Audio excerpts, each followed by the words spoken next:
காத்திருந்து கிடைச்ச பொருள்ன்றதுனால விக்கி என் கூட ரொம்ப நெருக்கமாக இருந்தான்.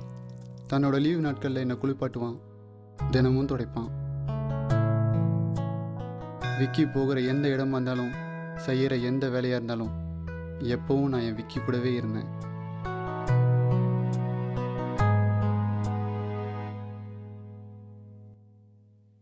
விக்கி கிட்ட ஒரு கெட்ட பழக்கம் உண்டு. பொது இடங்களில் என்னை பூட்டாமல் அஜாக்கிரதையாக வச்சிடுவான். அதோட விளைவு